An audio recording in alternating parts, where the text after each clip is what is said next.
guys always sit on the fence. You guys got to learn from, people like me, people like Milky. Just say outrageous things, and then when they eventually happen, you look really smart.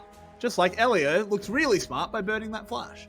Yeah, making sure not to get caught out by Taki very quickly. I also wish to not be misquoted, because what I had said was BJ can gank for the side lanes, or he can gank for Froggy, who then can join him ganking the side lanes. Either way, you're ganking side lanes. It's just a question of whether you want to drag your Malzahar with you, or whether or not you want to you want him to push out against Glory and just maintain like the pressure that you've got in the mid lane against it, just trying to keep the Vex locked down so that there's no roam potential there. But again, playing for Froggy is kind of what they did back in 2020 summer when they had that really big split, or 2021 summer, my apologies, when they had, I'm just capping right now. 2021 spring, when they had their really big play. That was a very large strategy, which is why I brought it up in the first place at all. It makes a lot of sense. Speaking of Froggy, he's not come out the best in the early situation. I mean, look, Malzahar level 1, it's yeah, he's a champion. He's doing his best with the gates. Yeah, he's a glorified minion. Yes. But he'll be okay as it goes. It's not like he actually lost anything. It's just he doesn't have priority. No big deal. I can't. What are you... Sorry, go ahead. Nah, you're good. I was just going to say, obviously Aphelios Jinx is sort of this like standard trade that we're seeing, and teams are generally happy whichever side of it they get. Mm-hmm. I am disappointed because it was Sky that had their pick, and they didn't get the Jinx despite having a Viego. I think when you have a Viego, having Jinx as well is so good, because you just give Glory like a thermonuclear bomb like the Vex is. He's just got to kill one person, and then Jinx and Viego do the rest. Yeah, you talk about like reset angle for the entire composition. Jinx kind of benefits from this, Viego benefits from it, and Vex benefits from it, all in one fell swoop, which is why those three champions fit together incredibly well. I agree with you on that regard. Actually, Shogun took some pretty hefty damage. Okay, nothing crazy about the bottom side there. Yeah. So I agree with you wholly. I really do think they need to swap over to the Jinx. I don't know if it's preference for AME. We're right back in with Elio. Elio, my man. Your way, mute, please. Again. The sentiment is shared. I don't know if the stream heard that, but your way just chimed in. As B&J is spotted out by Drakthar, but dodges the Spectral Maw, so no issue. No, nothing crazy yet. You really, I think, don't want to end up in a position for Sky where, like, you're hitting level 6 and nothing has happened across the map, because if you start to get into level 6 territory, you have the Onslaught of Shadows, you've got, like, the ultimate coming out from Malzahar for massive suppression. Things get a lot harder for you to actually play out. Even, like, Hosmed's ultimate makes it so difficult to play out in the side lane that there's a lot of value here. Really nice. Oh, actually, I thought it was going to be really nice, but they couldn't quite get it together. You know what happens if Elio has flash? They're able to lock down Taki and they get a kill right there. Elio, man, like, you punish for that immediate flash at just the level 1. Very true. They've walked up on Drakthar, and now Drakthar's in a bit of trouble. I think he was just hoping that last little tick of the recall would happen, but it's Taki making the play. Drakthar goes down, and this is the Jinx. She's rolling. Chugga, choo-choo. The train has left the station. Oh, no. No. This is bad. You call it bad, I guess, for the side of Burst the Sky, but that was really, really hot from Taki to be able to actually find out that Drakthar's still sitting in the brush for absolutely no reason. Was kind of backing there and didn't even realize that he had been walked up on by the Rakan. But then the flash ignite afterwards to set up the play from BJ and Shogun, understanding that they have the damage to be able to push into Aamina and Elio right then and right there, especially alongside Drakthar, just taking the 3v3 and winning outright in amazing fashion, because this sets up Shogun for a humongous mid game where, like, all of a sudden the Jinx is going to get spiked on the first item very quickly. They don't have to put that many resources into it for it to actually be electrifying, and it opens up for a lot more across this map. That's the big team fighter that you want to start off on a really great foot, and Shogun has definitely started off on a really great foot. Yeah, and I mean, this just comes back to that loss of that flash, as you identified. BJ now is able to start up the dragon. Taki's going to walk into Elio, but I don't think Elio wants anything to do with it. As Sky is just going to back away. They'll give this one up. No contest.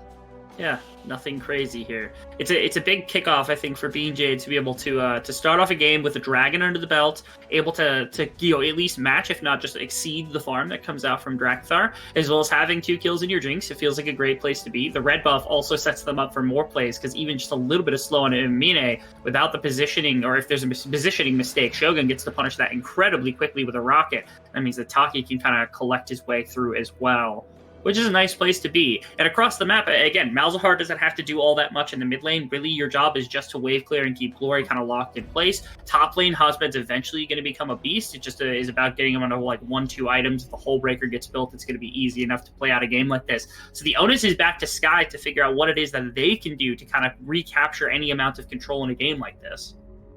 And what is Hosmed's role in this composition? Do you think he just goes, oh, hello, as we have a fight on the bot side, you might have some time to think about it, as Almene gets knocked up, Ataki's going really low, Shogun doing what he can, and now he might be able to go onto Almene as he flashes on forward. There it is, Elio flashing with the cleanse away from Shogun, the Zenith Blade brings him in, but it's not going to matter as Shogun is just rat-a-tatting away.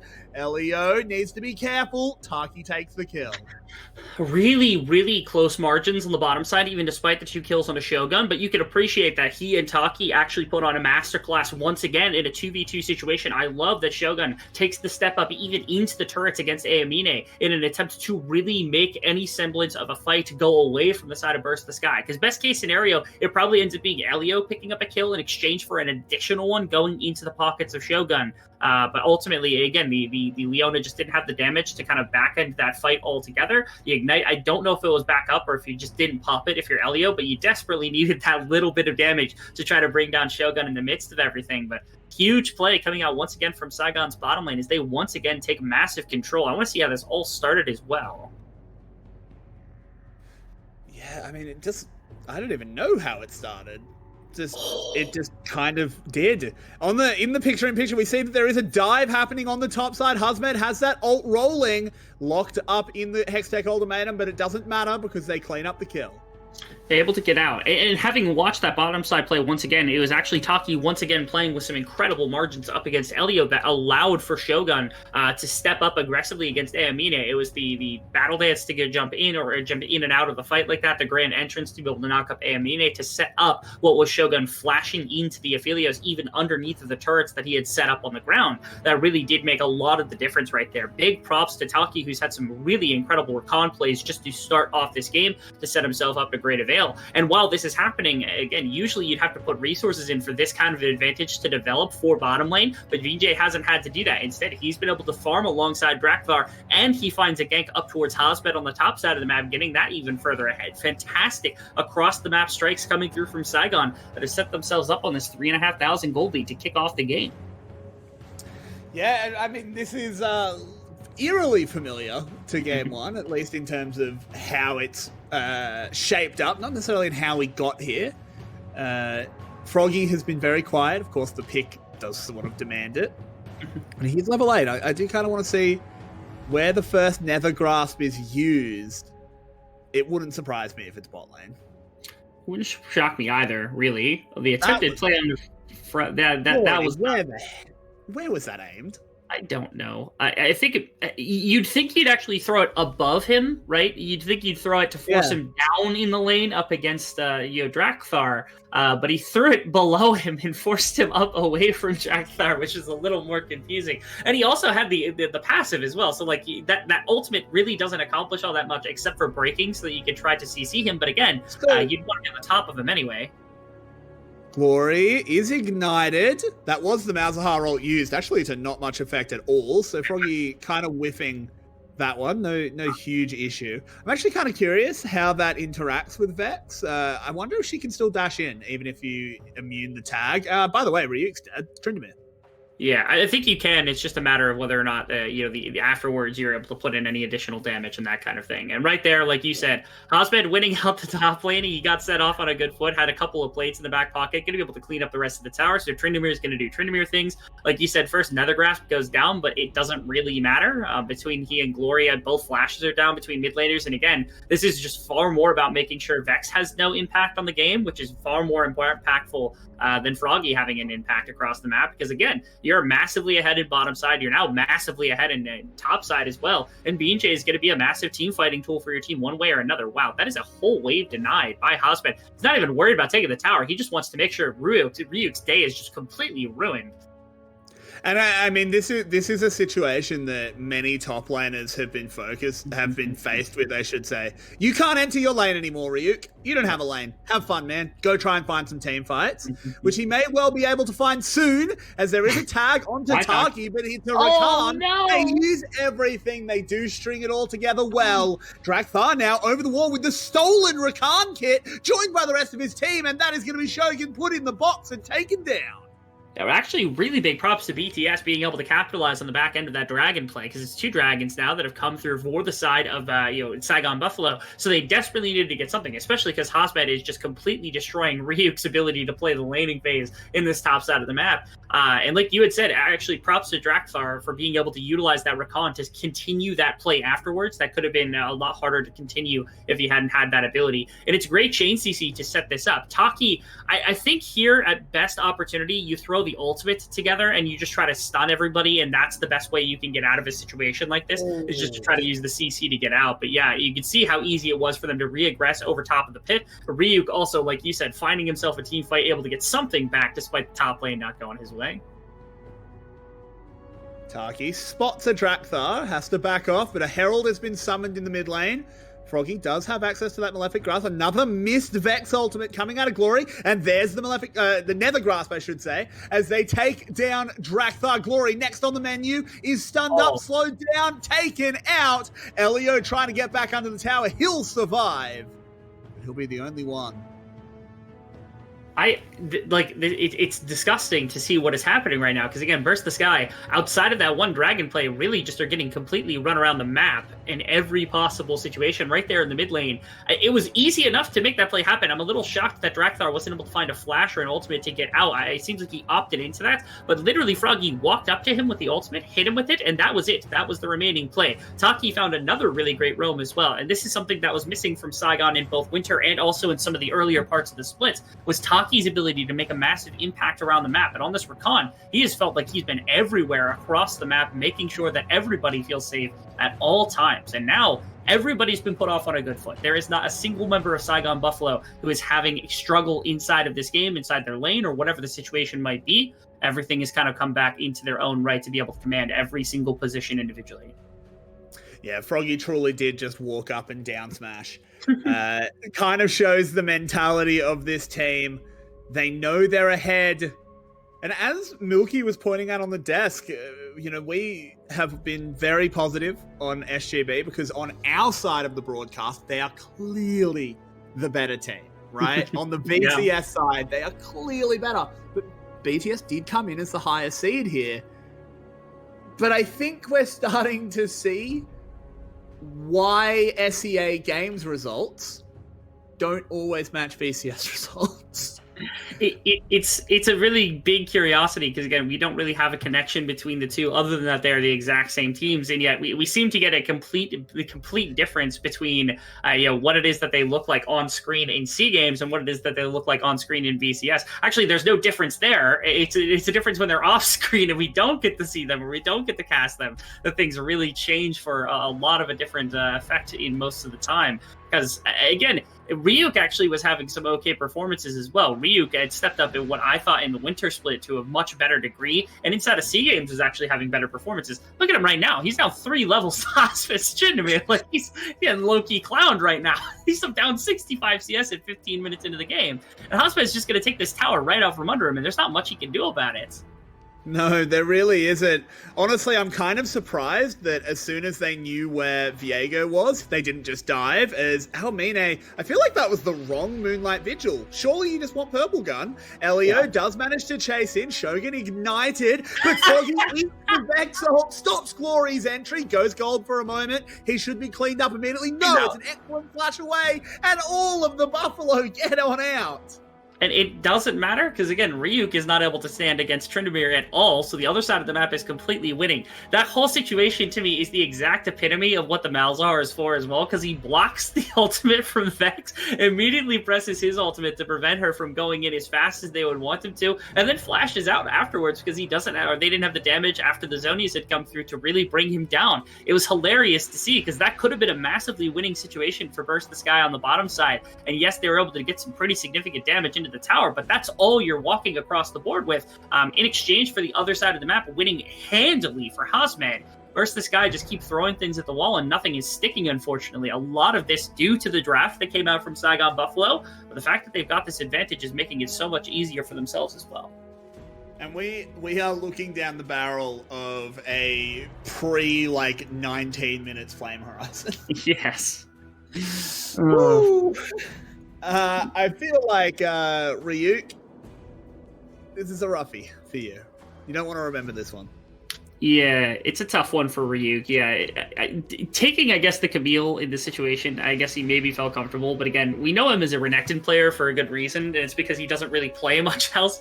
Here in SEA Games, he actually branched out so much in terms of the champion pool. I'm surprised how much he was able to get done. But again, SEA Games results don't matter at all, apparently. And so it doesn't really matter what he's got in the back pocket. As a fight's breaking around the dragon, that's a dead Elio very heavily. Oh, that was through the uprights does go Glory, managing to take down Shogun, but look at it just turning around. BJ picking up one, now Drakthar desperately trying to find a kill. He wants to inhabit the body, he'll do it.